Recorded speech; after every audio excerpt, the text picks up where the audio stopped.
സാർക്ക് ക്രീക്കുമായി ബന്ധപ്പെട്ട് രാജ്നാഥ് സിംഗിന്റെ ഒരു പ്രസ്താവന ഉണ്ടായിട്ടുണ്ട്.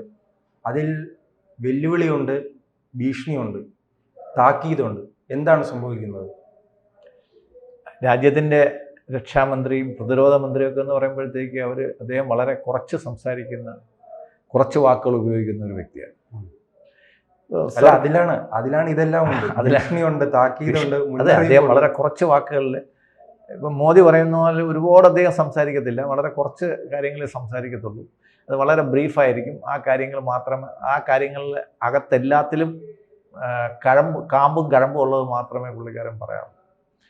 അപ്പോൾ പുള്ളിക്കാരൻ രക്ഷാമന്ത്രി പറഞ്ഞേക്കുന്നത് നമ്മുടെ സർക്രീക്ക് എന്ന് പറയുമ്പോഴത്തേക്ക് നമ്മൾ മനസ്സിലാക്കേണ്ടത് ഇന്ത്യയുടെ ഗുജറാത്ത് ബോർഡറിൽ നിന്ന് തുടങ്ങി പാകിസ്ഥാൻ ബോർഡർ വരെ, പാകിസ്ഥാൻ്റെ ബോർഡറിൽ കൂടെ ഏകദേശം 96 കിലോമീറ്റർ ദൂരമുള്ള ഒരു ഒരു വെള്ളച്ചാലാണ്.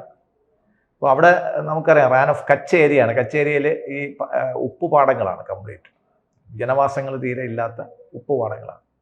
അപ്പോൾ ഇവിടെ അതൊരു അഴിമുഖമാണ്. നമ്മുടെ വേലിയേറ്റ സമയത്ത് ഇത് കടലായിട്ട് മാറും, വേലിയിറക്ക സമയത്ത് കരയായിട്ടും കിടക്കും. നല്ല രീതിയിൽ മത്സ്യബന്ധനം ഉള്ള ഒരു ഏരിയയാണ്. ഈ ഏറ്റവും ഇറക്കമുള്ളതുകൊണ്ട് അവിടെയൊക്കെ നല്ല രീതിയിൽ മത്സ്യബന്ധനം നടക്കുന്ന ഒരു സ്ഥലമാണ്. അപ്പോൾ ഇത് 1908 തന്നെ ഈ പ്രദേശത്തിൻ്റെ ഓണർഷിപ്പിനെ സംബന്ധിച്ചുള്ള തർക്കങ്ങൾ നിലവിലുണ്ടായിരുന്നു. ഇത് സിന്ധ് പ്രവിശ്യയുടെ ഒരു ഭാഗമായിട്ടാണ് വരുന്നത്. നമ്മുടെ പാകിസ്ഥാൻ്റെ സിന്ധ് പ്രവിശ്യയുടെ ഭാഗമായിട്ടാണ് വരുന്നത്. അപ്പോൾ ഇവിടെ ഈ വളരെ ശാന്തമായിട്ട് കിടക്കുന്ന ഒരു പ്രദേശമായിരുന്നു. കാര്യം അധികം ആൾവാസമില്ല, അധികം വെപ്പണറി ഇല്ലാത്ത, ആയുധങ്ങളില്ലാത്ത ഒരു സ്ഥലമായിട്ടായിരുന്നു അത് കിടന്നുകൊണ്ടിരുന്നത്. പക്ഷേ ഈ ഓപ്പറേഷൻ സിന്ദൂറിന് ശേഷം അവിടെ വലിയ തോതിൽ സൈനിക സന്നാഹങ്ങൾ നിർമ്മിച്ചു വരുന്നത് ഇന്ത്യയുടെ ശ്രദ്ധയിൽപ്പെട്ടു. അപ്പോൾ അത് ഒരു ആക്രമണത്തിൻ്റെ സൈനിക വിന്യാസം കൂട്ടി ആയുധങ്ങൾ എത്തിക്കുന്നുള്ളൂ. അതെ, ഒരു മുന്നൊരുക്കമാണ്. അപ്പോൾ പാകിസ്ഥാനിൽ നമ്മളെപ്പോഴും ഇതുവരെ ഉള്ള ചരിത്രം പാകിസ്ഥാൻ്റെ ഈ ഓപ്പറേഷൻ സിന്ദൂറിന് പിന്നാലെ തന്നെ വലിയ തിരിച്ചടി ഉണ്ടായിട്ടുണ്ട് പാകിസ്ഥാൻ, അത് ഏറ്റിട്ടുണ്ട്. എന്നിട്ട് ഈ ധൈര്യം എവിടെ നിന്നാണ്? വീണ്ടും ഇന്ത്യ ആക്രമിച്ചാൽ അവർ സമ്മതിക്കുന്നില്ലല്ലോ. അവർ പറയുന്നത് അവരാണ് ജയിച്ചത്, അവരാണ് നമുക്ക് തിരിച്ചടിച്ചത്. പിന്നെ അവരുടെ director general of military operation നമ്മളെ വിളിച്ച് യുദ്ധം നിർത്തണമെന്ന് പറഞ്ഞാൽ അത് എന്തിനാണെന്ന് അവിടുത്തെ പ്രസിഡന്റ് പറയുന്നില്ല. അതൊരു കൂട്ടം ജോക്കേഴ്സാണ്. അവിടുത്തെ പ്രധാനമന്ത്രി ഏറ്റവും വലിയ ജോക്കറാണ്, അവിടുത്തെ ഫീൽഡ് മാർഷൽ അതിനേക്കാളും വലിയ ജോക്കറാണ്, അവിടുത്തെ ആഭ്യന്തരമന്ത്രി അതിനേക്കാളും വലിയ ജോക്കറാണ് നമ്മുടെ ട്രോഫി എടുത്തുകൊണ്ട് പോയത്. പിന്നെ അവിടുത്തെ പ്രതിരോധ മന്ത്രി അതിനേക്കാളും വലിയ ജോക്കറാണ്, വിദേശകാര്യമന്ത്രി ഇതിനേക്കാളും വലിയ ജോക്കറാണ്. ഈ ഒരു ജോക്കർമാരുടെ ഒരു കൂട്ടമാണ്, ഒരു ചീട്ടുകെട്ട് നിറയെ ജോക്കർമാരെ എങ്ങനെ ഇരിക്കും. അതാണ് ഇന്നത്തെ പാകിസ്ഥാൻ്റെ അവസ്ഥ. ഇപ്പം നമ്മൾ കാണുന്നുണ്ട്, കഴിഞ്ഞ ആഴ്ച അവർ അഫ്ഗാൻ്റെ ബോർഡറിൽ അവർ ബോംബിട്ട് ഏകദേശം 10-30ഓളം പേരെ കൊന്നു. ഇന്നലെ അത് കഴിഞ്ഞിട്ട് 2 ദിവസം കഴിഞ്ഞപ്പോൾ ബലൂജിൽ ഏകദേശം 90ഓളം പേരെ പട്ടാളക്കാരെ കൊന്നു കഴിഞ്ഞു.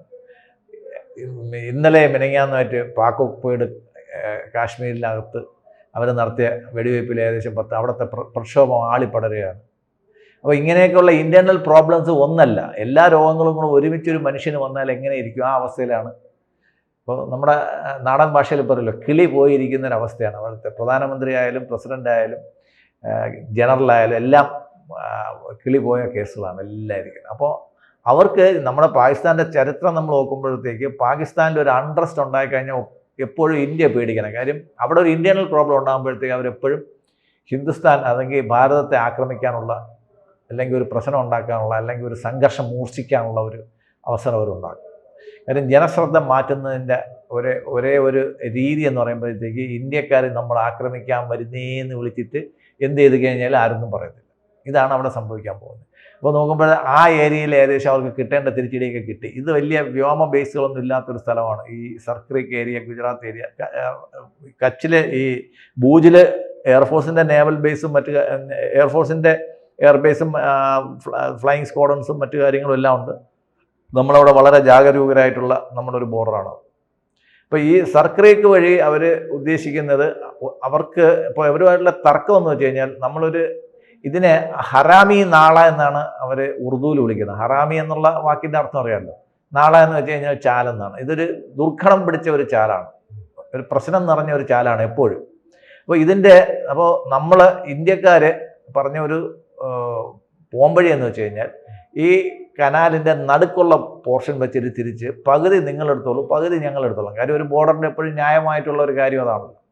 അപ്പോഴത്തെ അവർ പറഞ്ഞാൽ അങ്ങനെയല്ല, ഈ നാളെ കംപ്ലീറ്റ്, അതായത് ഈ സർക്രീക്ക് കംപ്ലീറ്റ് അവർക്ക് വേണം. ക്രീക്കിന് ഇപ്പുറം തൊട്ടാണ് നിങ്ങളെ ബോർഡർ തുറങ്ങുന്നത്, നിങ്ങൾ അത് വേണമെങ്കിൽ എടുത്തോളൂ എന്നുള്ളതാണ് പാകിസ്ഥാൻ. അല്ല, അതെന്തായിരിക്കും അവിടുത്തെ പ്രത്യേകത എന്താണ്? അല്ല, ഇതൊരു ഇതൊരു ബോർഡറാണ്. ബോർഡറിൻ്റെ ഏറ്റവും 94 കിലോമീറ്റർ 96 കിലോമീറ്റർ എന്ന് പറയുമ്പോൾ ഇവിടുന്ന് തിരുവനന്തപുരത്ത് നിന്ന് കരുനാഗപ്പള്ളി വരെയുള്ള ദൂരമുണ്ട്. അത്രയും ദൂരത്തുള്ള നമ്മളെ ബോർഡറിൽ അവർക്ക് എന്ത് വേണമെങ്കിലും ചെയ്യാം. അവർക്ക് അവിടെ സേനാ വിന്യാസവും മറ്റു കാര്യങ്ങളും എന്ത് ചെയ്ത് കഴിഞ്ഞാൽ നമുക്കിതൊരു പ്രോബ്ലമാണ്. കാര്യം അവിടുന്ന് ഏകദേശം ഒരു 200 തൊട്ട് 300 കിലോമീറ്റർ അകലെയാണ് കറാച്ചി. അവരുടെ ഏറ്റവും പ്രധാനപ്പെട്ട തുറമുഖമാണ്. അപ്പോൾ അദ്ദേഹം പറഞ്ഞത്, നിങ്ങൾ അവിടെ അതിസാഹസത്തിന് മുതിരുകയാണെങ്കിൽ, അവരെപ്പോഴും നോക്കുന്നതാണ് നമ്മൾ ശ്രദ്ധിക്കാതെ കിടക്കുന്ന, നമ്മളെ നിന്ന് പൊതു ശ്രദ്ധയിൽ നിന്ന് മാറിക്കിടക്കുന്ന സ്ഥലങ്ങളിൽ, ഇപ്പോൾ കാർഗിൽ പോലെ, അവിടെ അവർ ശക്തി കേന്ദ്രീകരിച്ചിട്ട് ആക്രമിക്കുക, എന്നിട്ട് എന്തെങ്കിലും ഒരു വിജയമെങ്കിലും കിട്ടുകയാണെങ്കിൽ അത് വലിയ കാര്യമാക്കി എടുക്കുക എന്നുള്ളതാണ് അവരുടെ രീതി. എന്ന് വെച്ച് കഴിഞ്ഞാൽ ഇന്ത്യൻ പട്ടാളക്കാരെ കിട്ടുകയാണെങ്കിൽ അവരെ കൊല്ലുക, അവരെ മൃതദേഹങ്ങൾ വികൃതമാക്കുക. ഒരു മനോരോഗത്തിൽപ്പെട്ട ഒരു സൈന്യമാണ് അവരുടെ. ഇപ്പോൾ 2 ദിവസത്തിന് മുമ്പേ നമ്മുടെ എക്സ്റ്റേണൽ അഫയേഴ്സ് മിനിസ്റ്റർ ജയശങ്കറിനെ പറഞ്ഞു, ഇത് ലോക തീവ്രവാദത്തിൻ്റെ പ്രഭവ കേന്ദ്രമാണെന്നാണ് പറഞ്ഞത്. ആ ഒരു രീതി തന്നെയാണ് അവരുടെ രാജ്യം. അത് അദ്ദേഹം ഈ പറഞ്ഞ പോലെയാണ്, വളരെ കുറച്ച് വാക്കുകൾ മാത്രം ഉപയോഗിക്കുന്ന, വളരെ ഷാർപ്പായിട്ട് സംസാരിക്കുന്ന ഒരാളാണ്. അദ്ദേഹം പറഞ്ഞാണ് ലോക തീവ്രവാദത്തിൻ്റെ പ്രഭവ കേന്ദ്രം എന്ന് പറയുന്നത് പാകിസ്ഥാനാണ്. അവർ ഇന്ത്യയായിട്ട് അവരെ റഷ്യയായിട്ട് കൂടുന്നുണ്ട്, ഒരു സമയത്ത് ചൈനയായിട്ട് കൂടുന്നുണ്ട്, അമേരിക്കയായിട്ട് കൂടുന്നുണ്ട്, അഫ്ഗാനിസ്ഥാനുമായിട്ട് കൂടുന്നുണ്ട്, എല്ലാവരെയും സൗദിയിൽ നിന്ന് വാങ്ങിക്കുന്നുണ്ട്, എല്ലാവരെയും നിന്ന് ഇറന്ന് വാങ്ങിക്കുന്നുണ്ട്. പ്ലസ് അവർക്ക് ഇന്ത്യയുടെ ഭാഗങ്ങൾ ഇനിയും പിടിച്ചെടുക്കണമെന്നുള്ളതാണ് അവരുടെ സ്വപ്നങ്ങൾ. എന്ത് സുന്ദരമായ നടക്കാത്ത സ്വപ്നം നമുക്ക് വിചാരിക്കാം. അപ്പോൾ അവിടെ നമ്മൾ ഈ ജലാശയത്തിൻ്റെ ഈ ഒരു തടാകത്തിൽ ഒരു നദിയാണ്, ഈ നദിയുടെ പകുതി ഭാഗം വിട്ടുകൊടുക്കാൻ നമ്മൾ തയ്യാറാണ്. പക്ഷേ അവർക്കത് പോരാ, ഇത് മുഴുവൻ വേണം എന്നുള്ള ഒരു നിർബന്ധം ചില ദുർവാശിക്കാരായിട്ടുള്ള സഹോദരന്മാരില്ലേ, അതേപോലെ നിൽക്കുകയാണ്. എന്ത് കിട്ടിക്കഴിഞ്ഞാൽ അതുപോലെ ഇതും കൂടെ വേണമെന്ന് പറഞ്ഞുകൊണ്ടിരിക്കുക, അവസാനം വഴക്കുണ്ടാക്കുക എന്നുള്ള ഒരു രീതിക്കാണ് പോകുന്നത്. ഇപ്പോൾ ഇവിടെ നമ്മൾ ശ്രദ്ധിക്കേണ്ടത്, നമ്മുടെ രാജ്നാഥ് സിംഗ് പറഞ്ഞ ഒരു സെൻറ്റൻസ് ഉണ്ട്, നിങ്ങൾ അവിടെ അതിസാഹസത്തിന് മുതിരുകയാണെങ്കിൽ നിങ്ങളുടെ ചരിത്രവും ജോഗ്രഫിയും മാറ്റുമെന്നാണ് പറഞ്ഞത്. യുവർ ഹിസ്റ്ററി ആൻഡ് ജോഗ്രഫി എന്നാണ് പറഞ്ഞത്. അതായത് നിങ്ങളുടെ ഭൂമിശാസ്ത്രം ചിലപ്പം മാറും. അതായത് പണ്ട് കോൺഗ്രസിൻ്റെ സർക്കാരിൻ്റെ കാലത്ത് യുദ്ധത്തിൽ പിടിച്ചെടുത്തിട്ട് സാധനങ്ങളും ആൾക്കാരെയും വിട്ടുകൊടുക്കുന്ന ഒരു തന്ത്രം ഇന്ത്യക്കാർ ചെയ്യുമായിരുന്നു. അത് എന്തായാലും ഇനി നടക്കത്തില്ല എന്നുള്ളതാണ് അദ്ദേഹം പറഞ്ഞതിൻ്റെ. ഇത് അവർക്കല്ല പറഞ്ഞിരിക്കുന്നത്, ഇന്ത്യയിലുള്ള ആൾക്കാരടുത്താണ് പറഞ്ഞത്. ആ സമയത്ത് തന്നെ ഇന്ത്യയിലെ നമ്മുടെ പ്രതിപക്ഷ നേതാവ് ഒരു വിദേശ രാജ്യത്ത് എന്ന് പറയാണ്, ഇവിടെ ജനാധിപത്യത്തിന് വലിയ പ്രശ്നമാണ്.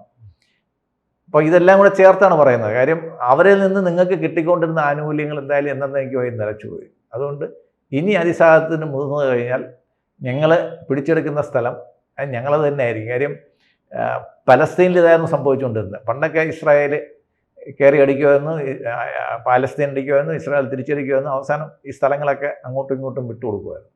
അപ്പോൾ അവസാനം പാലസ്തീൻ വിചാരിച്ചു, 6 ദിവസത്തെ യുദ്ധം കഴിഞ്ഞപ്പോഴത്തെ ഇസ്രായേൽ വിചാരിച്ചു ഇനി എന്തായാലും സ്ഥലങ്ങൾ വിട്ടുകൊടുക്കുന്ന പരിപാടിയില്ല, ആ സ്ഥലങ്ങളിൽ നമ്മുടെ ഘട്ടങ്ങൾ ഉപയോഗിക്കുക, നമ്മുടെ കാര്യങ്ങൾ ഉപയോഗിക്കുക എന്നുള്ള രീതി തന്നെയാണ്.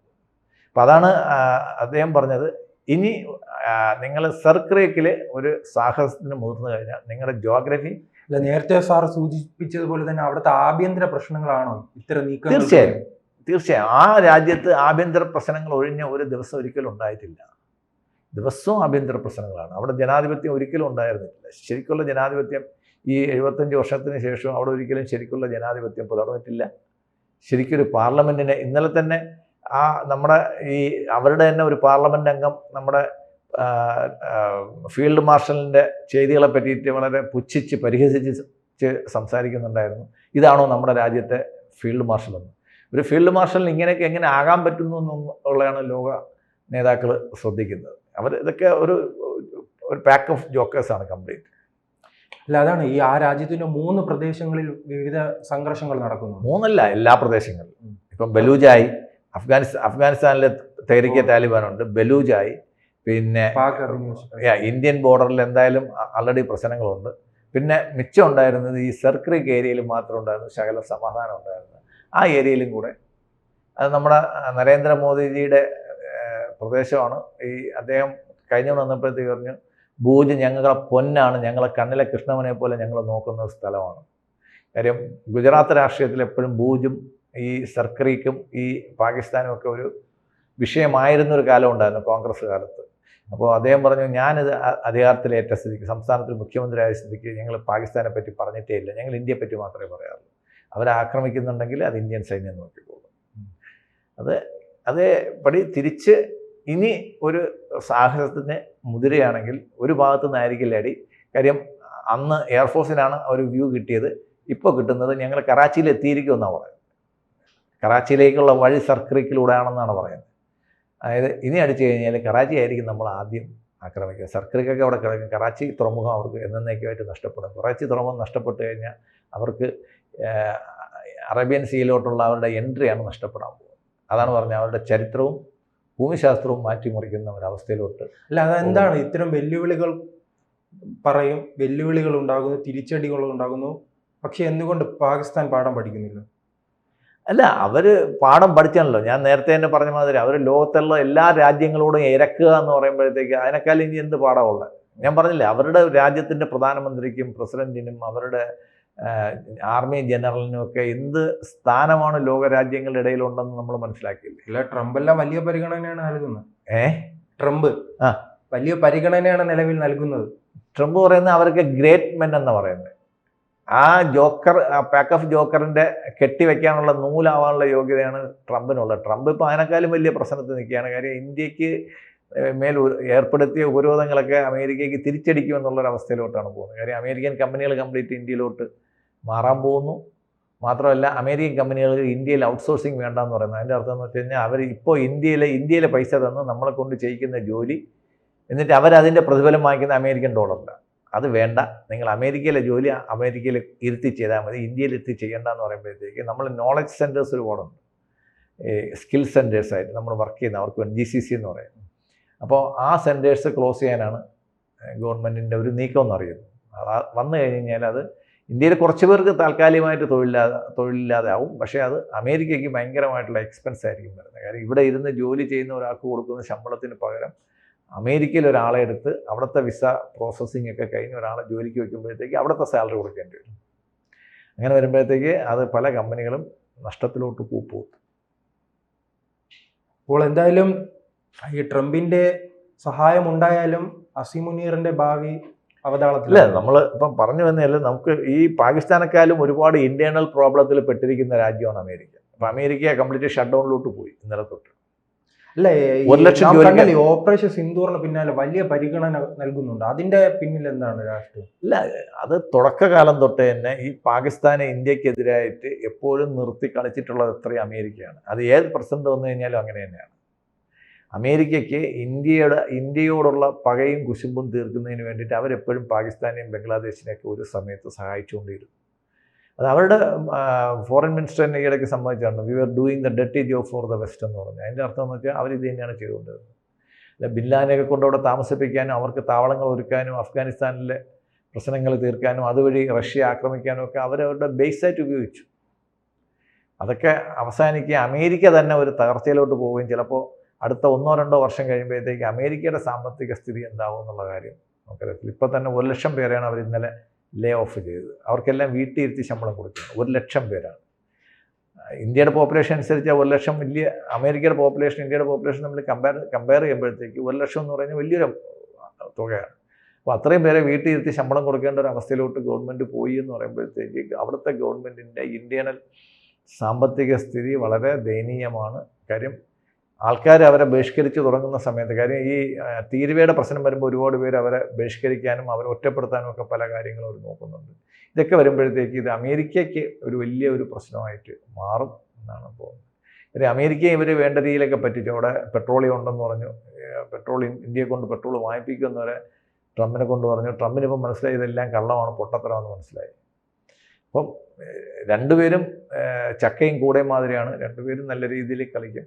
എന്തായാലും നമ്മൾ വളരെ സ്ട്രോങ് പൊസിഷനിലാണ് നിൽക്കുന്നത്. ഇന്ത്യയുടെ സാമ്പത്തിക സ്ഥിതിയായാലും സൈനിക സ്ഥിതിയായാലും മറ്റു രാജ്യങ്ങളോട് കിടപിടിക്കുന്ന രീതിയിൽ തന്നെയാണ് നമ്മുടെ അതിനുള്ള പ്രിപ്പറേഷൻസും തയ്യാറെടുപ്പും എക്സസൈസുകളും നമ്മളെ ഭാഗത്തുനിന്ന് നടത്തിക്കൊണ്ടിരിക്കുന്നുണ്ട്. പാകിസ്ഥാനിൽ അവരുടെ ഇന്ത്യയിലെ പ്രോബ്ലംസ് അവിടുത്തെ രാജ്യം മുഴുവനുള്ള ഒരു പ്രോബ്ലമാണ്. ഏതെങ്കിലും ഒരു പ്രത്യേക ഏരിയയിലുള്ള ഒരു പ്രോബ്ലമല്ല, മുഴുവൻ രാജ്യത്തും ഉണ്ടാകുന്ന ഒരു പ്രോബ്ലമാണ്. അത് അവർക്ക് അമർച്ച ചെയ്താലേ പറ്റുള്ളൂ. എന്തെങ്കിലും ഒരു കാലത്ത് ഇന്ത്യയും പാകിസ്ഥാനും കൂടെ സമാധാനത്തിൽ വരികയാണെങ്കിൽ മാത്രമേ അവർക്ക് രാജ്യത്തിന് പുരോഗതിക്കുള്ള ഒരേ ഒരു സാധ്യത എന്ന് വെച്ച് കഴിഞ്ഞാൽ ഇന്ത്യയുമായിട്ട് സഹവർത്തിത്വത്തിലോട്ട് വരിക, അതിർത്തി തർക്കങ്ങൾ നിർത്തുക. ഇപ്പോൾ നമ്മൾ ശ്രദ്ധിക്കുകയാണെങ്കിൽ ചൈനയായിട്ട് പ്രശ്നമുണ്ടായി. ചൈന ഇപ്പോൾ അതിർത്തി തർക്കങ്ങളൊക്കെ ഒന്ന് മയപ്പെടുത്തിയിട്ട് ചൈനയിൽ നിന്ന് ഇപ്പോൾ നമ്മൾ ശ്രദ്ധിക്കേണ്ടതാണ്, ചൈനയിൽ നിന്ന് ഡയറക്റ്റ് ഫ്ലൈറ്റ് ഈ മാസം തന്നെ ഒക്ടോബർ തന്നെ പകുതിയോടെ ഇന്ത്യയിൽ നിന്ന് ഡയറക്റ്റ് ഫ്ലൈറ്റ് തുടങ്ങുന്നുണ്ട്. മറ്റൊരുപാട് കാര്യങ്ങളിൽ ചൈനയും ഇന്ത്യയുമായിട്ട് സഹകരിച്ചു പോകാനുള്ള ഒരു തയ്യാറെടുപ്പാണ് നമ്മൾ കാണുന്നത്. ഈവൻ ഇന്ത്യക്ക് ഒരു സ്ഥിരാംഗത്വം വേണമെന്ന് പോലും ചൈന പറഞ്ഞു കഴിഞ്ഞാൽ നമ്മൾ അതിശയിക്കേണ്ടതില്ല. കാര്യം ബ്രിക്സ് എന്ന് പറയുന്ന ഒരു വലിയൊരു സംഭവം ഉണ്ട്. അത് ചൈന ആണ് അത് മുൻകൈയെടുത്ത് നിൽക്കുന്നത്. ഇന്ത്യ രണ്ടാം സ്ഥാനത്ത് നിൽക്കുന്ന ഒരു കാര്യമാണ്. ഇന്ത്യ, റഷ്യ, ചൈന, ബ്രസീൽ ഈ രാജ്യങ്ങളുടെ ഒരു കൂട്ടായ്മ. അത് അമേരിക്കയുടെ ഇപ്പം ട്രംപ് വന്നപ്പോഴത്തേക്ക് ട്രംപിൻ്റെ ഇതാണ് മാഗ എന്നാണ് അദ്ദേഹം പറയുന്നത്. മേക്കിംഗ് അമേരിക്ക ഗ്രേറ്റ് അഗെയിൻ എന്നാണ്. അതായത് ഗ്രേറ്റ് ആയിരുന്ന അമേരിക്ക എപ്പോഴോ തകർന്നു പോയി. അത് എപ്പോഴായിരുന്നു തകർന്നെന്നും എന്തായിരുന്നു തകർച്ചയുടെ കാരണം എന്നൊക്കെ നമ്മൾ അത് ആ വാക്കുകളിൽ തന്നെ കിടപ്പുണ്ട്. Making America great again. അപ്പോൾ ഇപ്പോൾ ഗ്രേറ്റ് അല്ല, ഇനി ഗ്രേറ്റ് ആക്കാം. അതിന് വേണ്ടിയിട്ടുള്ള ഒരു ശ്രമമാണ് ശ്രീ ട്രംപ് കാണിക്കുന്നത്. എന്തായാലും അദ്ദേഹത്തിന് നമുക്ക് നന്മ നേരാം, പാകിസ്ഥാനും നമുക്ക് നന്മ നേരാം. ഇന്ത്യ എന്തായാലും ശക്തമായ തിരിച്ചടിക്ക് ഇന്ത്യ ഒപ്പുകൂട്ടും. കൂടുതൽ വാർത്തകളും വിശേഷങ്ങളും നിങ്ങളിലേക്ക് എത്താൻ ABC മലയാളം സബ്സ്ക്രൈബ് ചെയ്യുക, ബെൽ ബട്ടണും അമർത്തുക.